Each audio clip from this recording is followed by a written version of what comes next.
नमस्कार साथियों, कैसे आप लोग। उम्मीद करते हैं आप लोग बहुत बढ़िया होंगे, मस्त होंगे, स्वस्थ होंगे।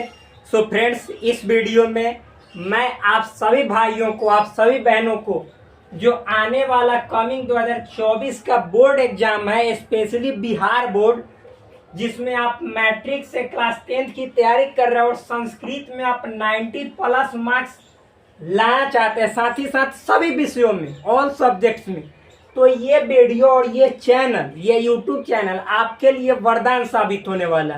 क्योंकि इस चैनल पे आपको जो भी सब्जेक्ट हो, उस सब्जेक्ट को इस तरह से क्लियर किया जाता है मानो डाउट रहने वाली बात ही ना हो। और यहाँ पे एक एक चीज क्लियर करवाया जाएगा, ऑब्जेक्टिव हो, सब्जेक्टिव हो, या फिर ग्रामर का पोर्शन हो, संस्कृत और हिंदी से रिलेटेड, मैथमेटिक्स का एक एक क्वेश्चन हो, सोशल साइंस जिसको एसएसटी बोला जाता है, सोशल स्टडीज हो, हिस्ट्री जिसमें कि आता है, ज्योग्राफी आता है, पॉलिटिकल साइंस आता है, इकोनॉमिक्स आता है, डिजास्टर मैनेजमेंट आता है, फिजिक्स, केमिस्ट्री, बायो, जितने जो सब्जेक्ट हैं, प्लस में उसके बाद इंग्लिश जो कि कंपलसरी है, उसका मार्क्स ऐड फाइनल मार्क्स में नहीं होता।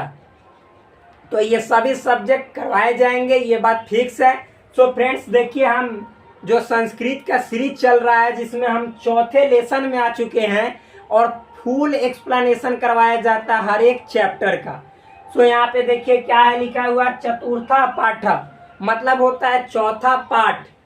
चौथे पाठ का नाम क्या है? संस्कृत साहित्य लेखिका। मतलब जैसे संस्कृत साहित्य लेखिका यहाँ पे इस चैप्टर का नाम है। आपको इसमें मुख्य रूप से, विशेषतः मतलब विशेष रूप से जो महिला होती हैं, जो स्त्रियां होती हैं, उनका लेखन में क्या भूमिका होता है, क्या मतलब एक तरह से बोला जाए महत्ता है, उसको बताया गया है। मतलब ऐसे तो हर एक लेख को, हर एक मतलब कि जैसे पुस्तक को, हर एक जो भी जैसे बुक है उसको तो पुरुष के बारे में लिखे हुए देखे होंगे, लेकिन महिलाओं का भी जो साहित्य है उसमें योगदान होता है।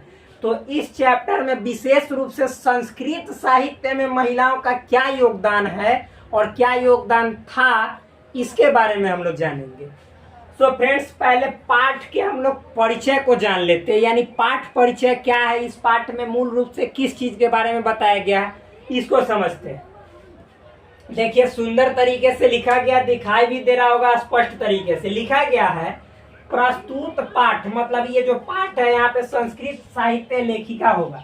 संस्कृत साहित्य लेखिका में नारी लेखिकाओं के योगदान के विषय में वर्णन किया गया। मतलब इस पाठ में, इस चैप्टर में जो संस्कृत साहित्य लेखिका नाम है चैप्टर का, इसमें मतलब कि जो नारी लेखिका है, मतलब स्त्री जो लेखिका है, मतलब लिखने का काम करती हैं पुस्तक को या जो भी साहित्य है, तो नारी के लेखन कौशल के बारे में इसमें बताया गया है। मतलब कौशल के बारे में समझिए, उनकी भूमिका के बारे में। आगे देखिए, नारी एवं पुरुष के आपसी सहयोग से समाज रूपी, क्या है, समाज रूपी गाड़ी सुचारू रूप से चलती है।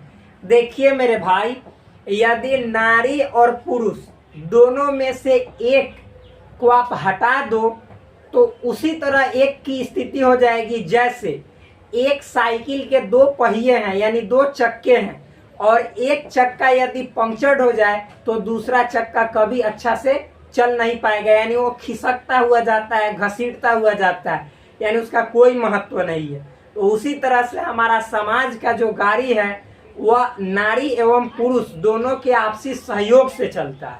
तो ये बात आप ध्यान में रखिएगा।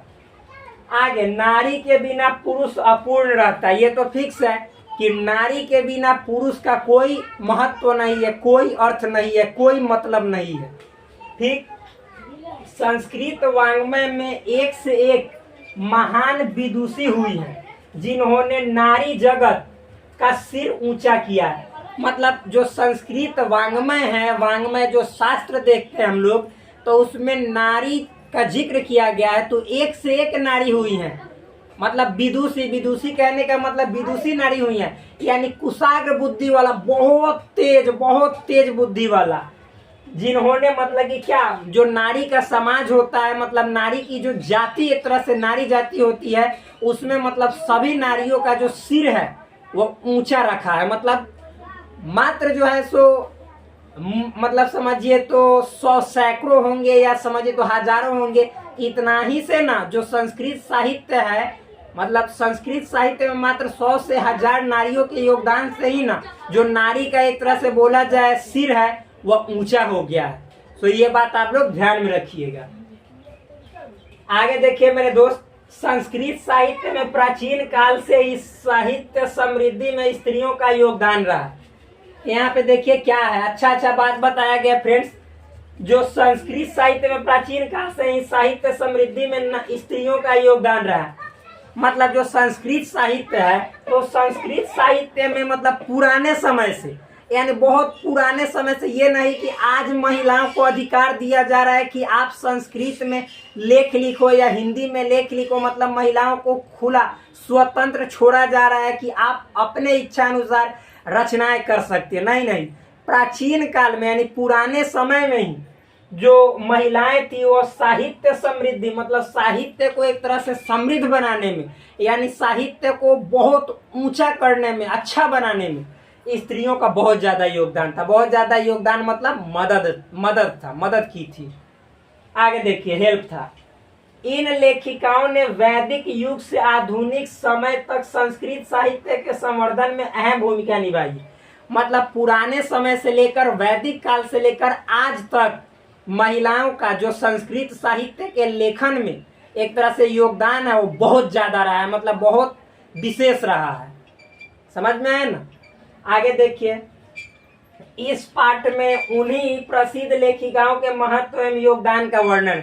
इस पाठ में हम लोग उन्हीं मतलब जो महिला हैं जो प्राचीन काल से लेकर यानी वैदिक काल से लेकर अभी तक जो योगदान दी हैं, तो उन स्त्रियों के बारे में यानी उन नारियों के बारे में, उन विदुषी नारियों के बारे में हम लोग जानकारी प्राप्त करेंगे। और साथ ही साथ मतलब कि जैसे उनका क्या योगदान है उसके बारे में पढ़ेंगे, यानी किस क्षेत्र में किस विषय को लिखी हैं इस चीज के बारे में हम लोग देखेंगे।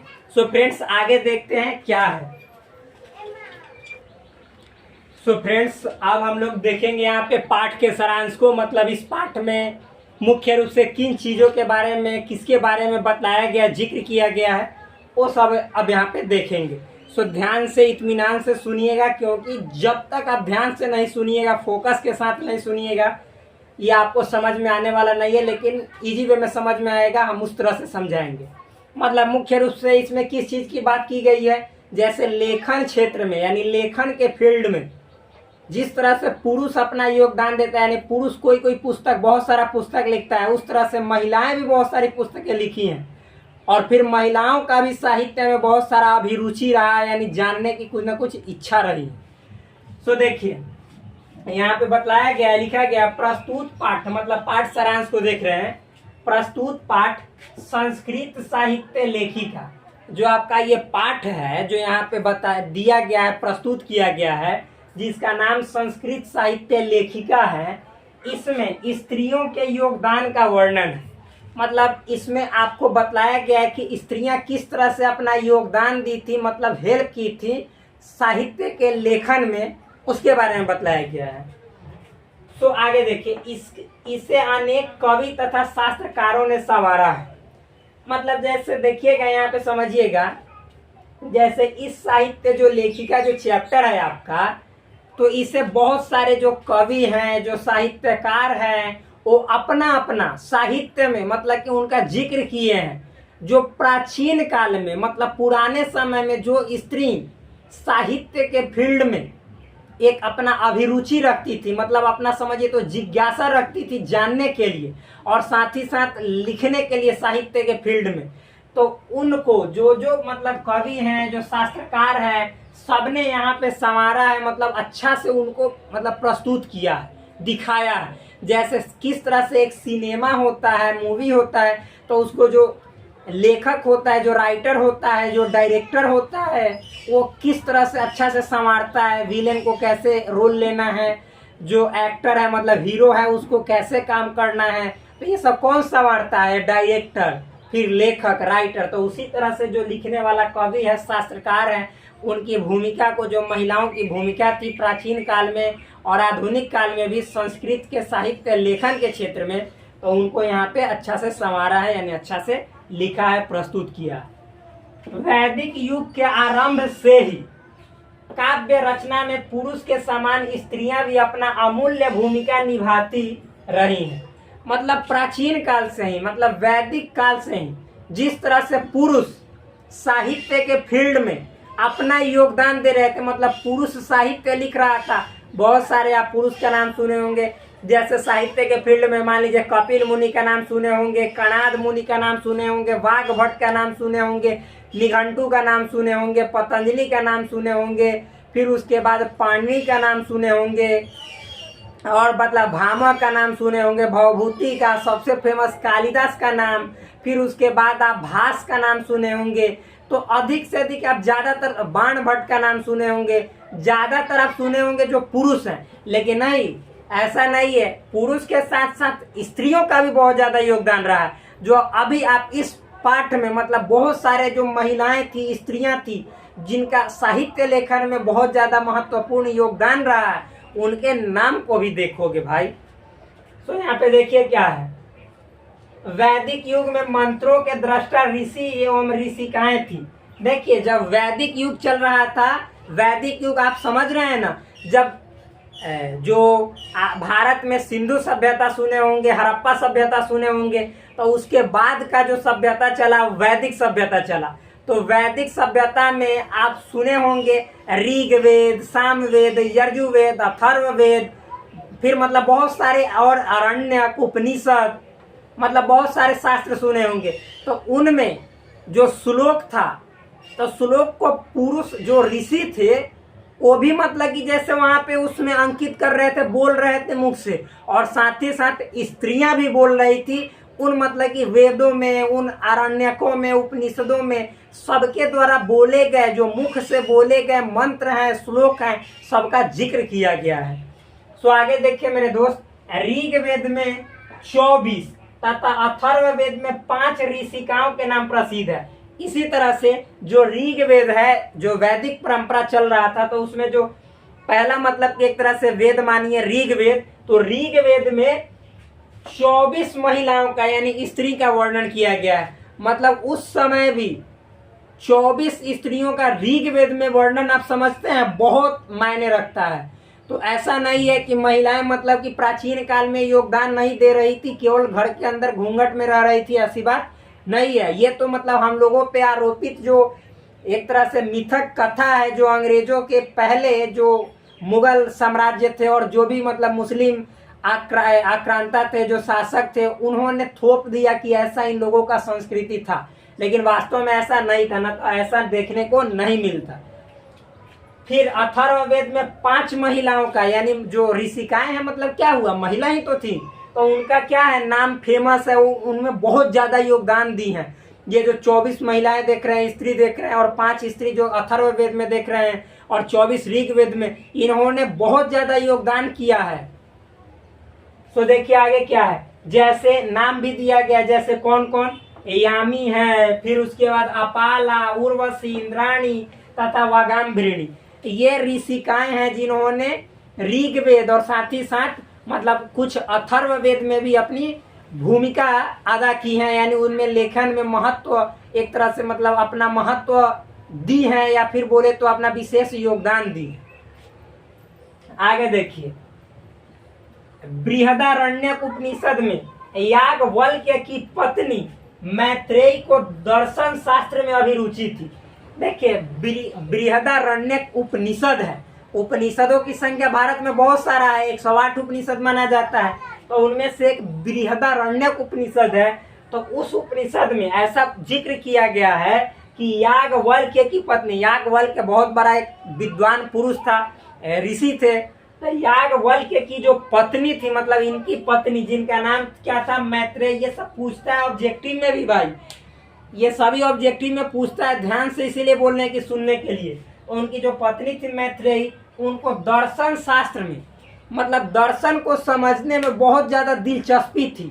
मतलब ऐसा दिलचस्पी था उनको जो याज्ञवल्क्य की पत्नी मैत्रेयी थी कि हमको दर्शन का बहुत ज़्यादा मतलब कि जो है सो जो भी मतलब कि ज्ञान हो हम जाने सीखे।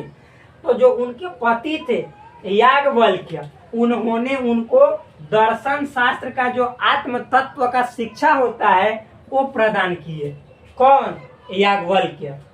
फिर देखिए आगे, जनक की सभा में गार्गी थी और जनक राजा थे।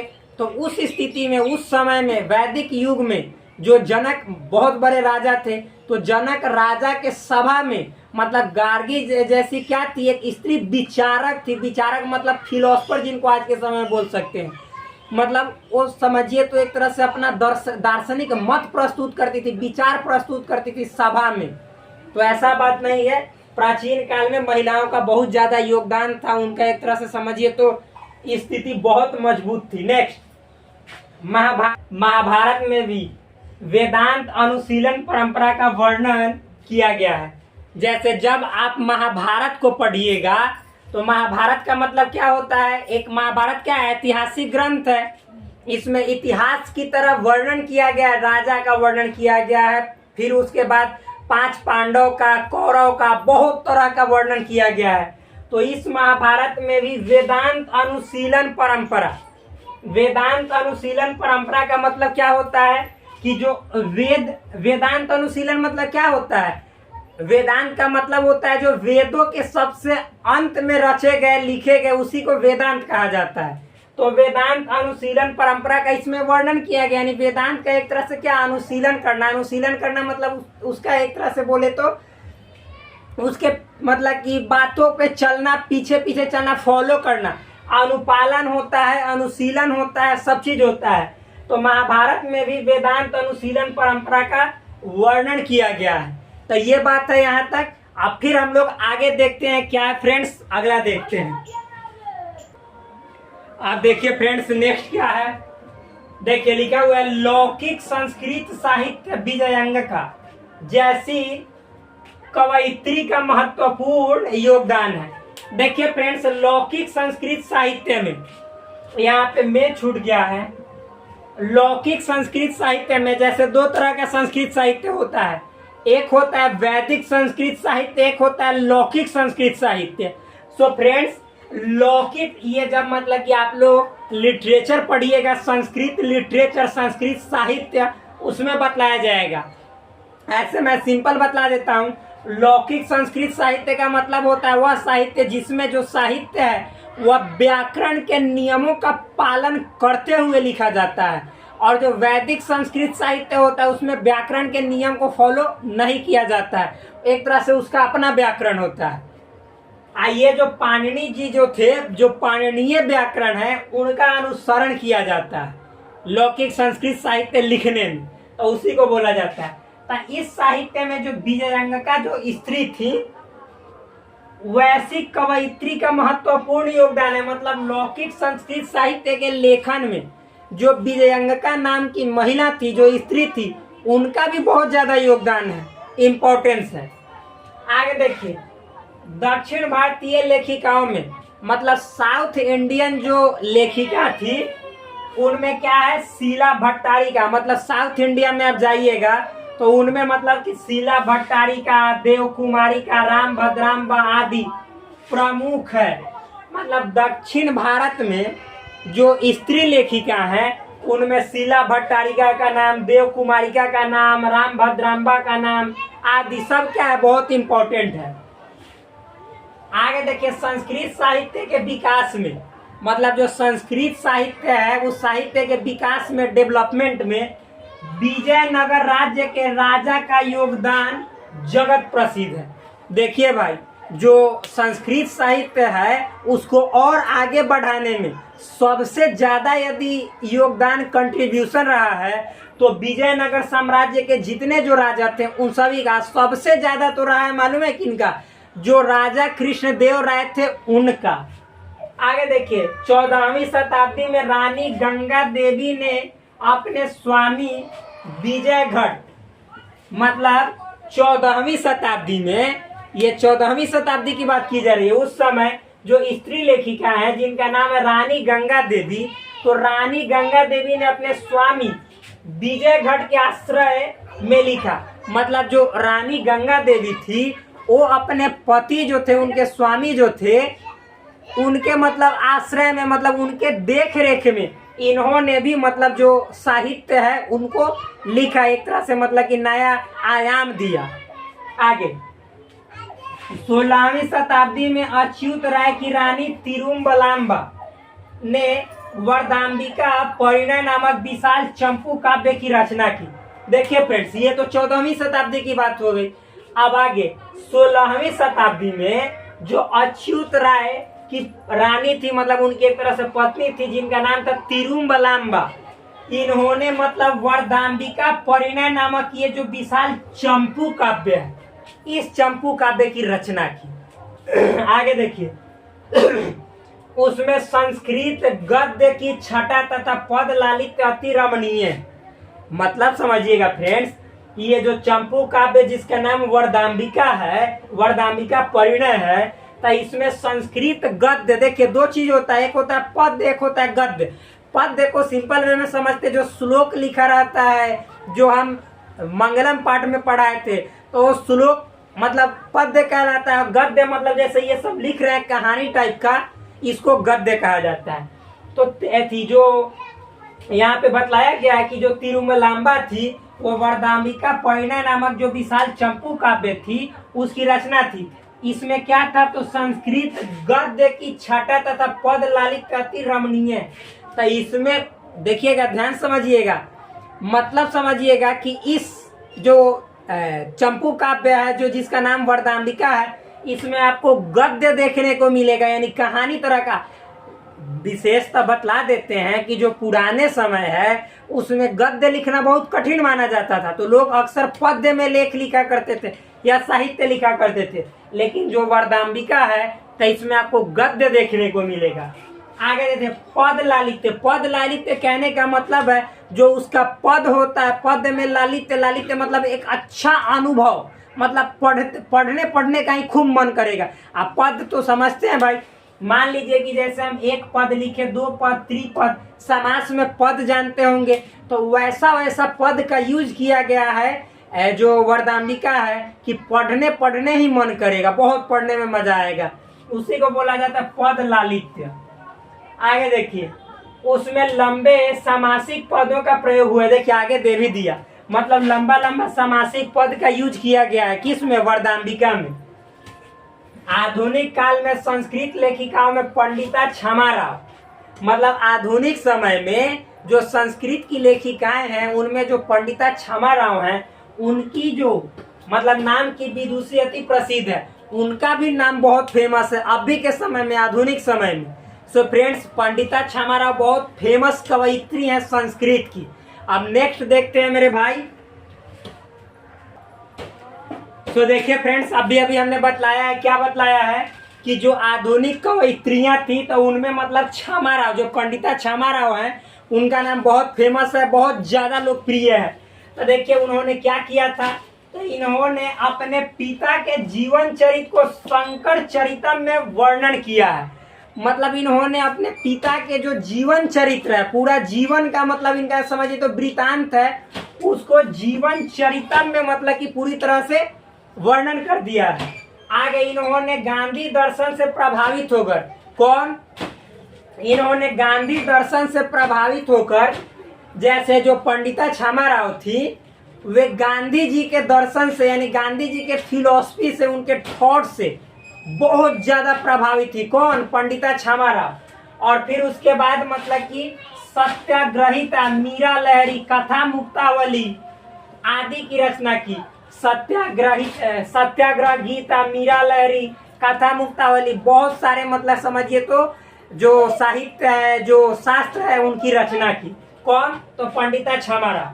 संप्रति लेखन कार्य में पुष्पा दीक्षित, वनमाला, भवालकर, मिथिलेश कुमारी मिश्र आदि कवयित्रियां संलग्न है। मतलब देखिए इसमें बतलाया जा रहा है कि आजकल मतलब संस्कृत के लेखन में बहुत सारी फेमस महिलाएं जुड़ी हुई हैं, जैसे पुष्पा दीक्षित, वनमाला, भवालकर, मिथिलेश कुमारी मिश्र आदि बहुत सारी कवयित्रियां जो है सो लगी हुई हैं। तो इस तरह से ये आपका जो चैप्टर है समाप्त हुआ।